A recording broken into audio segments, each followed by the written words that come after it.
exercise of chapter 1 exercise mean short questions of chapter 1। तो आइए chapter 1 को without wasting time शुरू करते हैं और जल्दी जल्दी इसको मुका देते हैं मीन ख़त्म कर देते हैं। आइए साथ साथ चलते रहिएगा, काइंडली वीडियोस को ज़रूर देखा करें ताकि हमें जो है अंदाज़ा हो कि आप पढ़ रहे हैं। तो define the number, question number 1 ये आपकी स्क्रीन पे शेयरिंग की है, इसीलिए शेयर कर रहा हूँ ताकि आप पढ़ सकें। ये आंसर मैं लिखवा नहीं सकता था माजरत के साथ, तो इस वजह से मैं चाह रहा हूँ कि स्क्रीन शेयरिंग के साथ आप इनको डायरेक्ट वीडियोस के साथ पढ़ सकें। पहला क्वेश्चन है define the number pi and show 2 pi radian is equal to 360 degree. तो ये पाई की जो डेफिनीशन है ये बहुत सारी इस पे पड़ी होती है, आप चाहें तो आप इसको डिस्कस कहीं से भी कर सकते हैं पाई की डेफिनीशन को।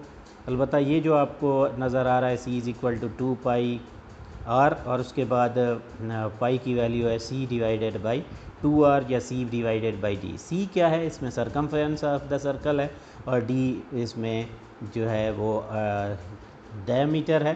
तो इसलिए इसी की बेस पर डेफिनीशन इसने बनाई हुई है, ज़्यादातर यही स्टैंडर्ड चल रही है और ये एक्यूरेट है, बोर्ड में भी अलाउड है यही वाली। तो ये आप लिख सकते हैं ratio of circumference to the diameter of circle. उसके बाद एक और रिलेशन जो आपने मैट्रिक में पढ़ा हुआ है S is equal to R theta, ये सर्कल के लिए होता है जब आपका एंगल रेडियन में हो। चैप्टर 5 में हम इसी चैप्टर में नेक्स्ट बुक के अंदर डिस्कस भी करेंगे। तो ये जो आपको नज़र आ रहा है C is equal to 2 pi R circumference of circle, S जो है ये 2 पाई आर के इक्वल होता है कंप्लीट सर्कल की शक्ल में। जब आपका यानी S is equal to 2 pi R होता है जब आप कंप्लीट सर्कल में मूव करते हैं। तो ये जो 2 पाई आर है ये आर थीटा के इक्वल होगा।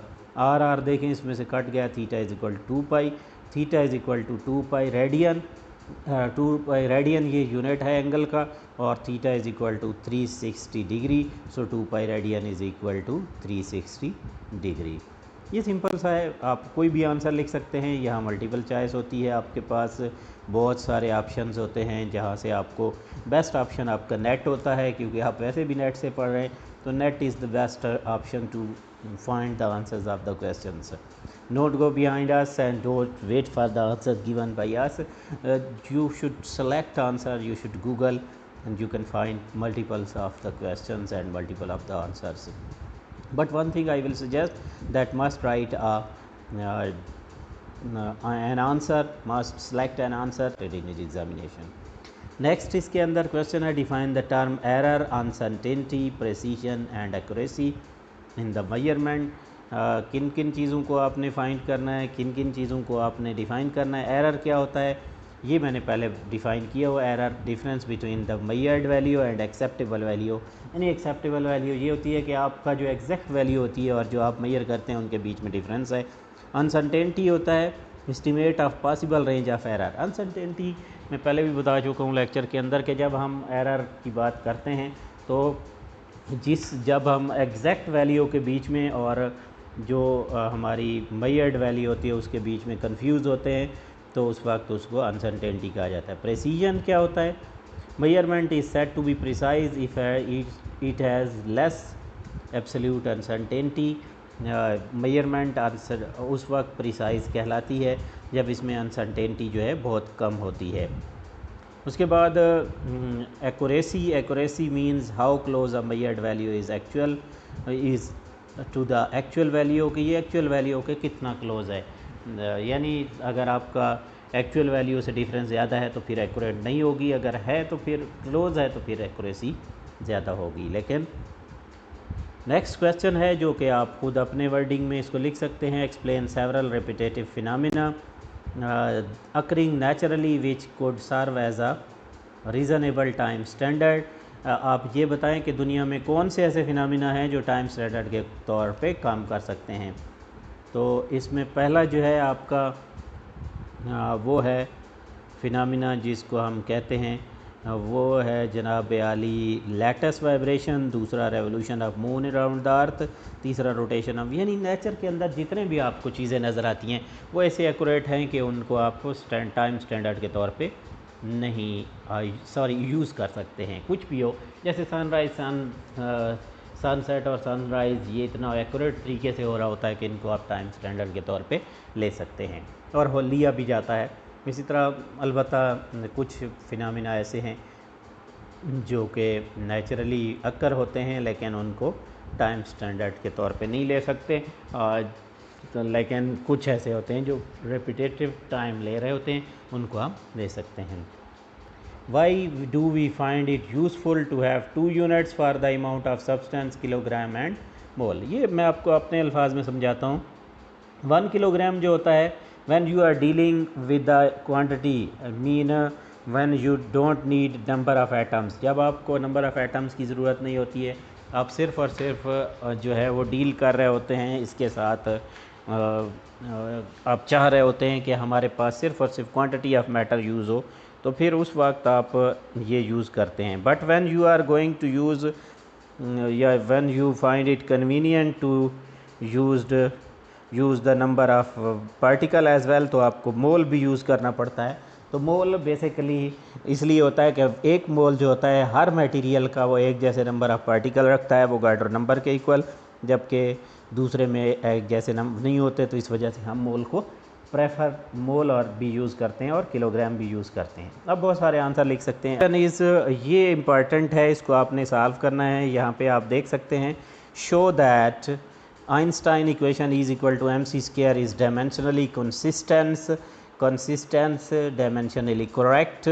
शॉर्टकट इतना भी कहते हैं, आइंस्टाइन इक्वेशन जो है वो करेक्ट है, तो आपने ये इक्वेशन खुद याद रखनी है, is equal to MC square. इसमें E क्या है? E एनर्जी है, M मास है और C स्पीड ऑफ लाइट है।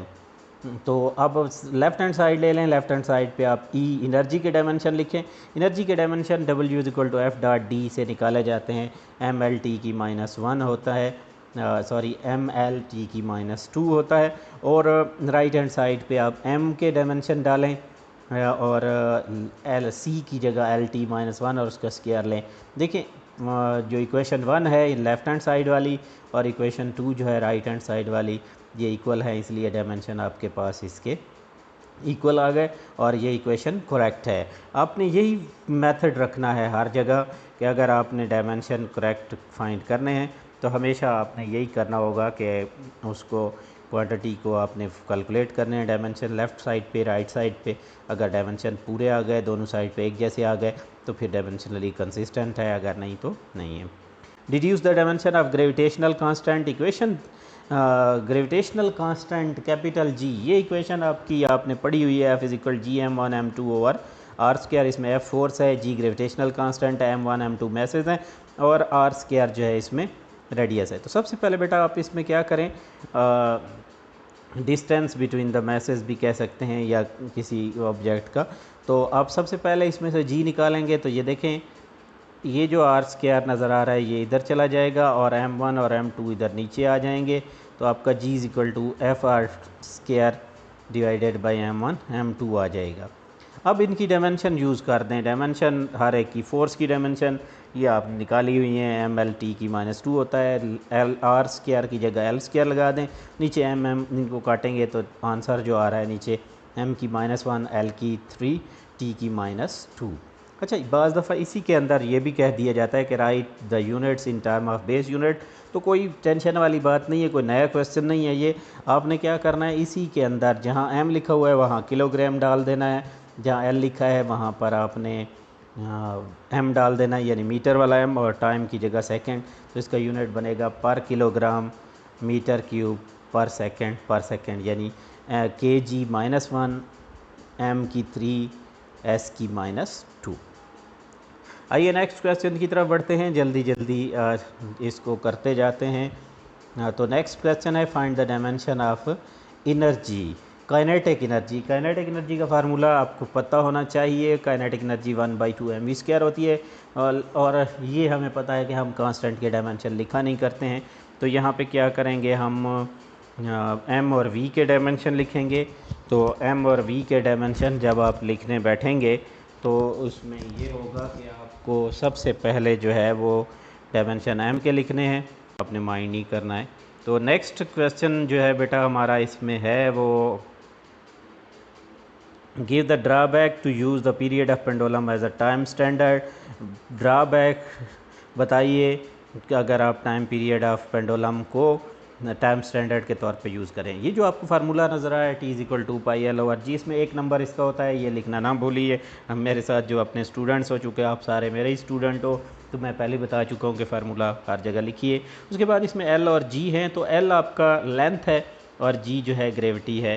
तो लेंथ जो है ये टाइम और टेम्परेचर के साथ चेंज होती है थर्मल एक्सपेंशन की वजह से, और जी की वैल्यू भी आपके पास हमेशा दूसरे नंबर पे चेंज होती रहती है हर प्लेनेट पे, हर जगह अल्टीट्यूड जो है इस पे, और आखिरी फ्रिक्शनल फोर्स जो है भी इसको अफेक्ट करती है, तो इसलिए इसको हम as a time standard use नहीं कर सकते हैं। Are radian and steradian are the base units, justify your answer. बेटा ये सिंपल सी बात है, I have discussed the radian and steradian are the supplementary unit, so they can't be used as a standard SI units. बाकी theories ने लिखी है, आप पढ़ सकते हैं, लेकिन मेरा आंसर इतना ही है कि ये नहीं है। अगला क्वेश्चन है, what does the word micro signify the words microwave oven, कि माइक्रोवेव ओवन में जो वर्ड माइक्रो है इसका क्या मतलब है। तो बेटा इसमें ये क्वेश्चन भी बहुत ज़्यादा आता है और अक्सर स्टूडेंट्स कहानियाँ छोड़ने में बैठ जाते हैं। तो इसमें माइक्रो जो है, this is not for the size micro, this is for the electromagnetic waves. So word micro use electromagnetic waves, और these devices are use to heat the food, जैसा कि आपको देखा होगा घरों में। और फिर क्या होता है इसके अंदर, ये होता है कि माइक्रोवेव जो होती है हमारे पास, इसके अंदर वेवलेंथ, स्पेसिफिक वेवलेंथ की रेडिएशन होती हैं, माइक्रोवेव्स होती हैं, और इनका वेवलेंथ नीचे आप देख लें 12 सेंटीमीटर होता है।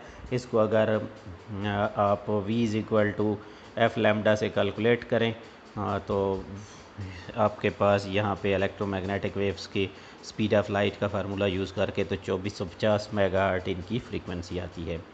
अगला सवाल है, density of air is 1.2 kilogram per square per cubic metre change into gram per centimetre cube. Interesting. Density आपके पास गिवन है, ये आपकी किलोग्राम में है बेटा, और सेंटीमीटर आपका जो है वो मीटर को सेंटीमीटर में कन्वर्ट करना है। तो सबसे पहले आपने किलोग्राम की जगह उसका प्रीफिक्स यूज़ किया, ये जो नज़र आ रहा है 10⁻³ ये आपने यहाँ पे यूज़ कर लिया।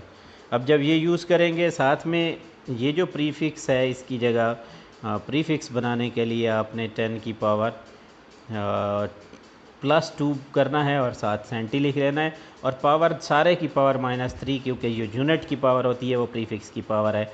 तो आगे इसमें आप देखें, इसको सॉल्व किया है और फाइनली आपके पास वैल्यू आएगी।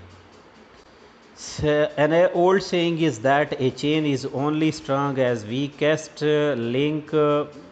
How can you, what analog statement you can make regarding measurement? ये कहता है कि जो चेन जितनी स्ट्रांग होती है वो उतनी वीक होती है। बड़ा अजीब किस्म की कहानी है, लेकिन इसको रिलेट किया जाता है। A chain is only strong as weakest link answer में इट इज़ एनालॉगस स्टेटमेंट्स या एनालॉग स्टेटमेंट ऑफ, यानी मिलती जुलती स्टेटमेंट है। A result of experimental data is only much और accurate as least precise reading in the data. जितना हमारे पास data जो है उतना यहाँ पे इसको आपने लीस्ट प्रिसाइज रीडिंग पढ़ना है, जो वैल्यू, या आप ये कह सकते हैं कि result of experiment data is only accurate as least accurate in the measurement. जी, next, differentiate between the light year and year. बेटा light year distance travelled by light in 1 year है, और जो आपका दूसरा है जो कि आपके पास 1 ईयर है, वो आपको पता है कि टोटल जो साल होता है। तो इनका डिफरेंस क्या है, 3 डिफरेंस आप लिखें पहले दोनों कि वो लाइट ईयर जो है ये डिस्टेंस का यूनिट है, ये टाइम का यूनिट है। लाइट ईयर में इतने मीटर होते हैं, जबकि ईयर जो है इसमें इतने सेकंड होते हैं। और ये जो है दोनों के लिए आपने थोड़ा थोड़ा डिस्कस कर लेना है। तो ये था हमारे पास कुछ इसके बारे में जो कि हमने यहाँ पे डिस्कस कर लिया। तो आई होप कि आपको बहुत सारी चीज़ें इसमें से क्लियर हो गई होंगी। अगर नहीं हुई है तो कोई मसला नहीं है, बार बार प्रैक्टिस कीजिए बेटा, और आप हमसे राब्ते में रहिए, आप हमसे क्वेश्चन कीजिए, आंसर डिस्कशन में आइए, तब आपको बहुत सारी चीज़ें क्लियर होंगी। तो आइए, अपनी बहुत सारा ख्याल रखना है आपने, दुआओं में भी याद रखना है।